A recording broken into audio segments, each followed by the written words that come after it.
What's up, you guys? Welcome back to another episode of Bogan, every podcast where we talk about anything and everything from faith, finance, and fitness, the things that life throws at us. And guys, before I introduce our next guest, I would just ask if you could subscribe to the YouTube channel. If you're on Spotify and giving us a listen, please give us a rating and a follow. Would be very much helpful towards the algorithm. And if you're on Apple Podcasts, same thing here. And with that said, I would like to introduce our next guest. He's a firm believer in Jesus Christ. He is someone who professionally plays soccer, and I'm just excited to have him on the podcast. Jonathan, thank you so much for coming on the podcast. Hey, thanks for having me. Happy to be here. Appreciate it, man. And Jonathan, something I want to ask you that I ask all my guests is, what is something you say to your 18-year-old self? What is something I would say to my 18-year-old self? Life's about to get a lot more complicated, and you're about to have a lot more responsibility. So just take everything as learning experience and start to grow yourself, build yourself, and learn new things.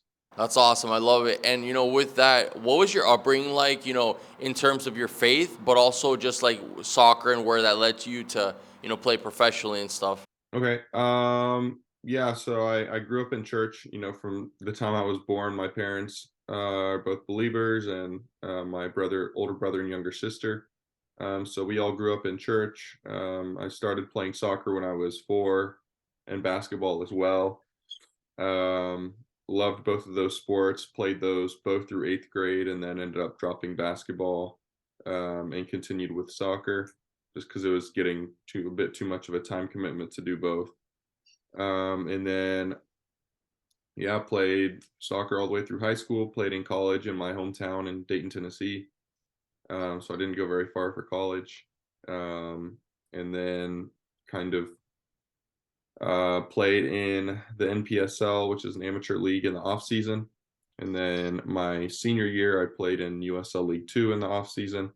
And then after my senior year, I signed the USL League One contract, which was my first professional contract.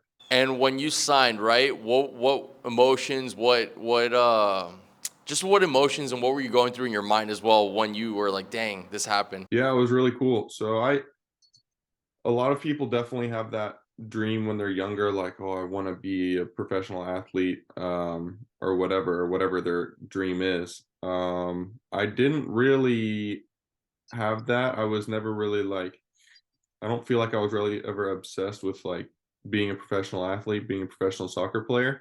When I was like 15, 16, I was like, maybe a little younger, 14, 15, I was like, yeah, maybe this could happen.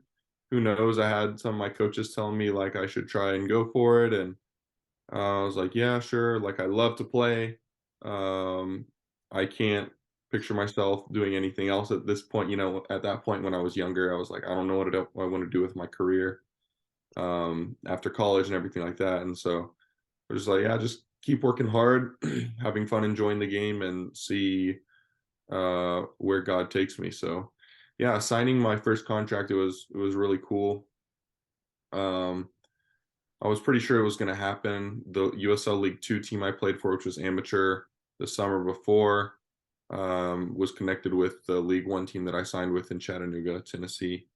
So that was very beneficial for me to play for them and get seen by the first team. And I had some previous relationships with some people involved in the club with Chattanooga, so that helped too. So I was pretty sure I was going to get signed, and there was a lot of talk about it. But you almost don't believe it until you see the contract in front of you, because at the professional level, at the collegiate level, there's a lot of talk, and a lot of times you're not sure until you see it. So, yeah, signing it was a great feeling. It was a great sense of accomplishment. But just the signing was just the beginning. If I was gonna stay in the league more than 1 year, even the third division for more than 1 year, then I had to perform. Um, so I had a okay first year and did enough for the club to pick up my option. And then my second year was much better and was fortunate enough to move up a league. So you say your first year was okay, and then second year was way better. What was that change, in terms of, I guess, your performance on the field that changed? Was there like a mental state of change in a sense of like you preparing yourself psychologically for certain things, or was it going harder on your body for training? What was that change for you? Um, it was a lot of things. Definitely, like initially, the speed of play was a bit faster than what I was used to from college. So there's adjusting to that. Takes a little while to adjust. Um, you're playing with a lot of older guys, than you're used to, who hold like a much higher standard. And so the demands are a lot higher, technically, and the game's a more tactical game than it used to be in college. So there was that adjustment. Um, Mostly just the biggest thing was my confidence after my first year going into my second year. I was returning to, over half the team coming back. It seemed like so. There were a lot of familiar faces, so you weren't trying to get to know guys again. You already had the other players' trusts on the field. Um, I had already had a lot of minutes under my belt. I was familiar with the competition and the speed of play. And I was adapting to a new position as well. My first year, I had never played as a right back before, so that was definitely a learning curve. And obviously, I'm still learning. But I learned a lot my first year, and just felt like I had a head start for year two. And with that, I do want to talk a little bit about your faith. So were you very serious about your faith? Growing up, saying you were raised in a Christian home, or were you just one of those churchgoers who it was like a thing of, oh, I go to church, it's my family's faith, but it's also kind of my faith. Like, what was that for you? What was your view on that? No, I was serious about it. I really didn't know anything else, to be honest. My whole friend group growing until I was, 12, 13 years old probably. But my whole friend group were believers, and their families, and they're all just friends from church. And so we grew up, hanging out at church on Wednesdays, on Sundays, and hanging out with each other throughout the week. So I was constantly living in a Christian environment, even, pretty much every day of the week. And our whole friend group was homeschooled as well. So we were, doing like homeschool classes throughout the week with each other. And everything was very, very Christ centered. So no, I definitely took it seriously. Um, I guess my whole youth years. And um yeah, I guess mostly because, like I was saying, there wasn't really a time where I wasn't exposed, or that I was exposed to anything alternative. Were you homeschooled for all of your life? All the way through high school. That's awesome. I was homeschooled for high school, but it was a huge blessing for sure. Okay, yeah, yeah. Yeah, so I do want to ask a little bit as well in regards to, like, I guess the the concept of cultural Christianity, like, because I feel like a lot of times there's this dilemma of, oh, God first, and you always see it on all the time, especially on Instagram in this case, oh, God first, and that's as far as it goes, but you don't really see the fruits and stuff. And what's your take on, I guess, cultural Christianity as a whole in general? Because there's a difference between those who are rooted in Christ, right? And obviously we can't tell, because we're not God. We can't be able to tell people's salvation, or where they stand. But obviously you can tell a little bit in a sense of like people's fruits through their actions, through what they say and stuff. So what's your take on cultural Christianity, just in general, but also I guess like amongst professional athleticism as well? I feel like cultural Christianity is dying down a lot, mostly because of the, social issues that are arising lately in the last, to 5, 10 years maybe. Just because the Bible's so black and white on so many of the cultural issues, that people who would formally consider themselves cultural Christians, or cultural, any religion really, if they were cultural Catholic or cultural, I don't know, but I think that a lot of times now they find themselves really caught between, oh, like, a Christian really doesn't believe this, but I think like this is how it should be. And so I think they find themselves choosing the culture and choosing society's standards rather than choosing the Christian standard. So I think, and society's really forced a lot of people to choose, one way or another. There's not a whole lot. I don't think there's a whole lot of living in the middle anymore. Gotcha. And with culture or Christian athletes specifically, why do you think like some of them aren't as vocal about their faith as they could be? Contrary to those who claim to be a proclaiming Christian, but they don't act out on it. Um, I think it could be a few options. It could be one, they are still, living the cultural Christian lifestyle, and they're not serious about it enough to deal with backlash or, being canceled or whatever, stuff like that. Um, and then it also can have a big effect on your career. Maybe because you hold Christian values, a club's not going to sign you. They're not going to tell you that, but maybe they're like, oh, he's gonna cause problems for us when we're pushing, our gay agenda in June, or if we're, you know, have some pro-abortion thing with the team or something like that. They're gonna cause problems, so we're just gonna avoid that and not sign this player. So things like that, I'm sure happen, and so players might be afraid of that a little bit, and not really want to risk their careers in that way. So I think there's maybe a few options that are possibilities that it could occur. Do you think part of it too is maybe like a lack of trust in the Lord?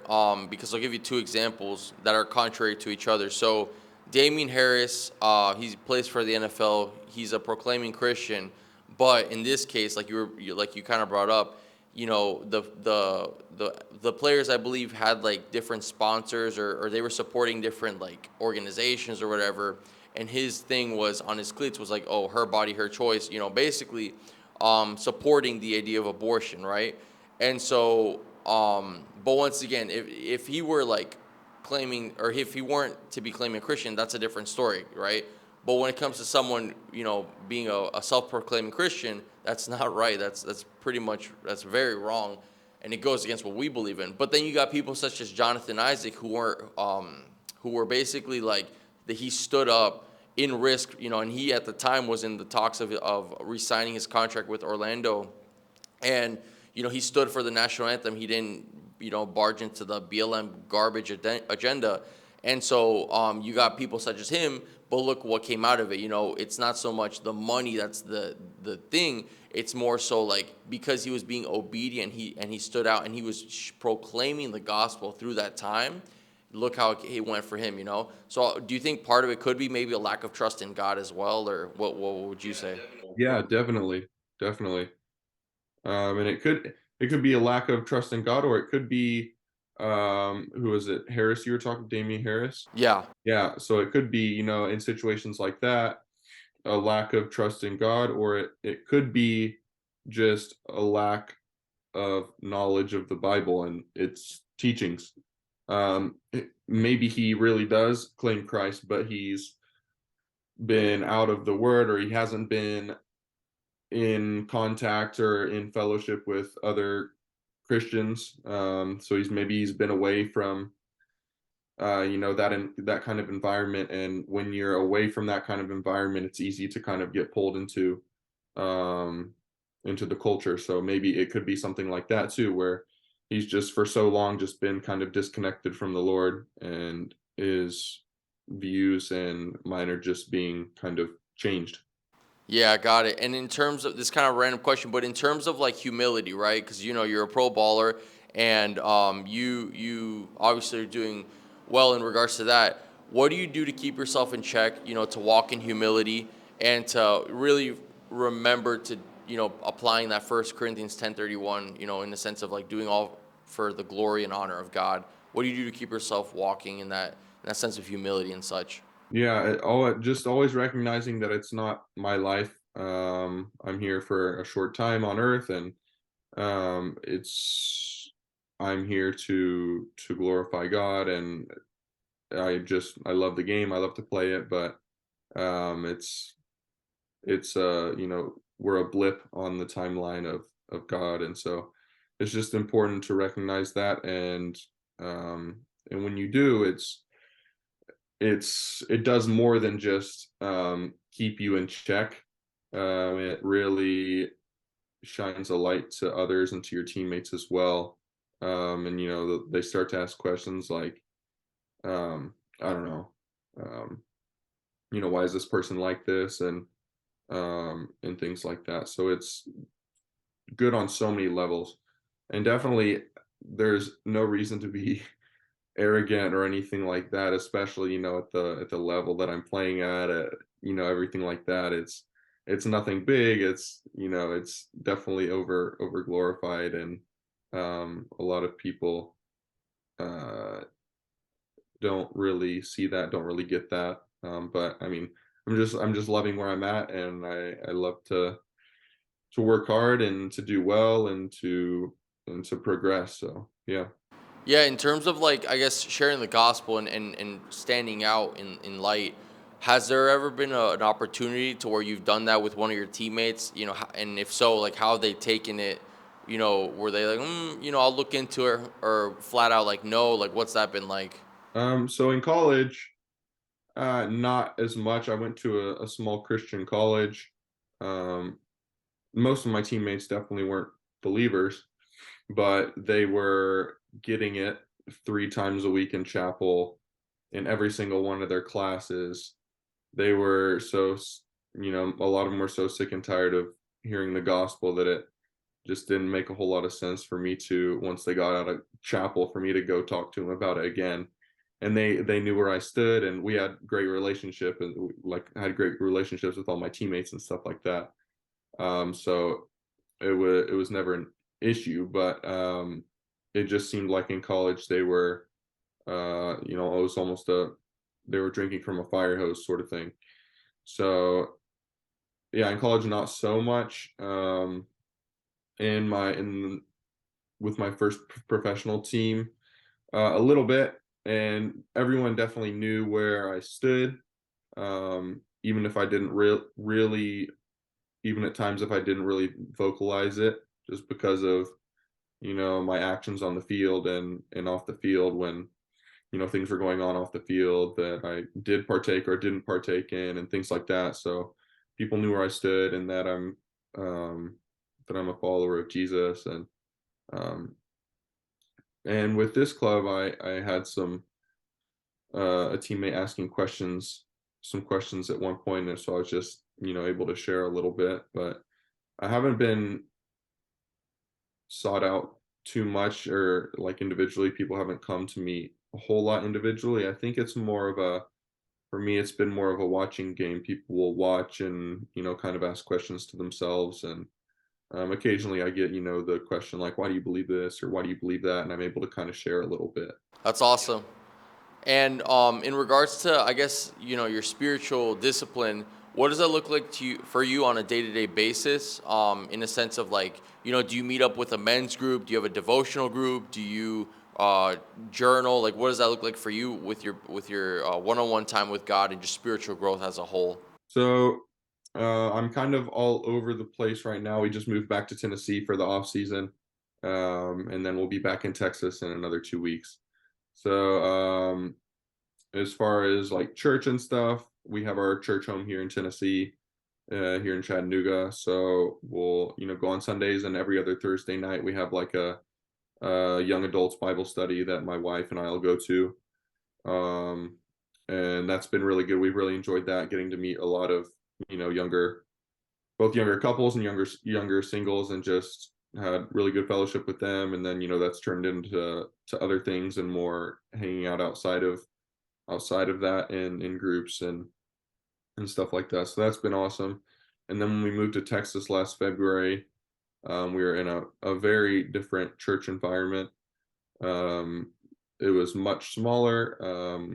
We loved it. We love our pastor down there and everything. But we were really missing our younger community that we had at our church from back home here. We found a few couples and families down there in that church that we've loved hanging out with, and things like that. And we have a men's Bible study on Saturday mornings, which I can make if we're playing at home and stuff because we don't really report until like 3 o'clock for team activities. So that's been good having that men's study. And then my family and I try to do some reading every day, and pray together. But yeah, Speaking of family, I do want to ask about it. So you became a father a little over a year ago now. What has that feeling been like, and not just the feeling, but also adjusting towards that new role in your life as to be a father. yeah, it's been great. I mean, at this point, it's just making sure the baby doesn't fall off the couch. It's not a lot of like parenting and things like that, but it has definitely been a huge change, um, in responsibility, and uh, I guess it's given me a new perspective on life. And it's been a lot of fun, both watching like my son grow, and watching my wife grow into that role of motherhood as well. She was really designed for it, and she does just an absolutely incredible job of taking care of him and raising him too. So we've loved it. We've loved the experience, and are excited to see him, grow even more. And in next March he'll be 1. So, or this coming March he'll be 1. So that's exciting. Can't believe he's already almost a year old. That's awesome, man. And we're gonna go into another segment in a second. But last question, and that is, if or not if, but when you made your debut, right, in the pro league, what was that feeling like going through the emotional roller coaster and the mental state of being, where were you at that day when that happened? Yeah, it was really exciting. So it was my debut was in South Georgia. Tormenta was the name of the club, down near Savannah, Georgia. And there were a few of us debuting that game. I think like 3 of us debuting. And it was definitely very intense, a little nerve-wracking, getting those first few touches on the ball. Thankfully, my first few touches were good, and so that led to um, a positive rest of the game for me. It's depending on how you start the game, a lot of times can give you an idea of how the game's going to go for you.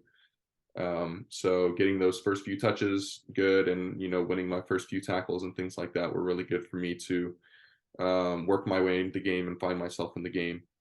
And we definitely had a coach that was very demanding and um, intense at times. And so that's kind of in the back of your head sometimes, like, oh, what if I screw up here, like what's going to happen. But it was good. I had a pretty good debut. We ended up tying on the road, 1-1 or 2-2, something like that. um, yeah, it was an intense debut for sure. That's awesome, man. So we're actually going to try something new, and you're the first person we're doing this. We're going to do a rapid fires question series, just quick one-worded or two-worded answer, just to get more of a view, I guess, on your side, on your personal stuff. First off, cardio or weights? Weights. Your go-to junk food restaurant when you're allowed to do cheat meals? Ooh, Five Guys. Good choice. In your personal opinion, who is the GOAT between Messi and Ronaldo? Messi. Wow, that was quick. If you could meet a professional soccer player, dead or alive, who would it be? Ronaldinho. Okay. Favorite book of the Bible? Psalms. Who did you root for in the World Cup final? Argentina. All right. We're not assuming your political affiliation, but if it was your choice, right, between the Republican Party with DeSantis or Trump, who would it be? DeSantis. Good question. Yeah. Well, with that said, is there anything you want to plug out there, social media or anything at all? Yeah, I mean, you guys are welcome to hit me up, message me if you have any questions or anything like that. At Jonathan Ricketts. Feel free to reach out if you want to chat or whatever. I'm here and would love to talk to you guys about your faith, or um, what were your things, your faith, or fitness or spirituality or whatever. I'm happy to talk about it, discuss it. Just send me a message. Thank you, Jonathan. Have an awesome rest of the day. Yeah, sounds good. Thanks so much.